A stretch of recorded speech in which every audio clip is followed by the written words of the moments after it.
ॿिए पासे अव्हांखे ठटे मां अपडेट कंदासीं। ठटे जी कोहिस्तान वारी ज़मीन ते कब्ज़े वारे मामले जी KTN न्यूज़ ते ख़बर नशर थियण खां पोइ नोटिस वरितो वियो आहे। तफ़सील मालूम कंदासीं। लाइन ते मौजूद आहे KTN न्यूज़ रिपोर्टर महबूब बिरोही। जी महबूब, छा अपडेट्स आहिनि?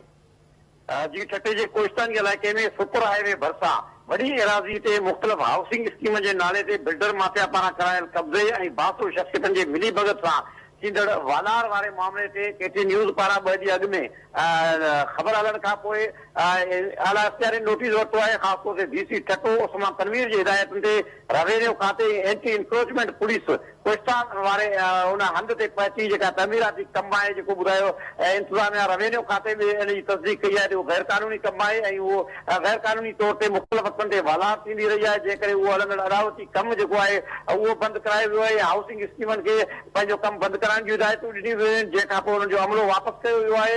जॾहिं त ज़रिया ॿुधाईंदा त मुख़्तलिफ़ अदारा जेके आहिनि उन्हनि पिणु आला सित ते जांच शुरू करे छॾी आहे। ठटे जे वॾे कोहिस्तानी इलाइक़े ते मुख़्तलिफ़ वक़्तनि ते बिल्डर माफ़िया बासु धुरियनि पारां कब्ज़नि जो सिलसिलो जारी रहंदो पियो अचे। उन हवाले सां मीडिया ते ख़बरूं अचण खां पोइ हिन मामले ते बि नोटिस वरितो वियो आहे। हिकु दफ़ो ॿीहर जेका आहे लैंड माफ़िया खे, ख़ासि तौर ते जेका बिल्डर माफ़िया खे ऐं बासुर धुरियनि खे जेको आहे कमु जेको तमीराती कमु आहे उहो बंदि करण जो हुकुम जारी कयो वियो आहे। जी महबूब बिरोही, तफ़सील लाइ महिरबानी।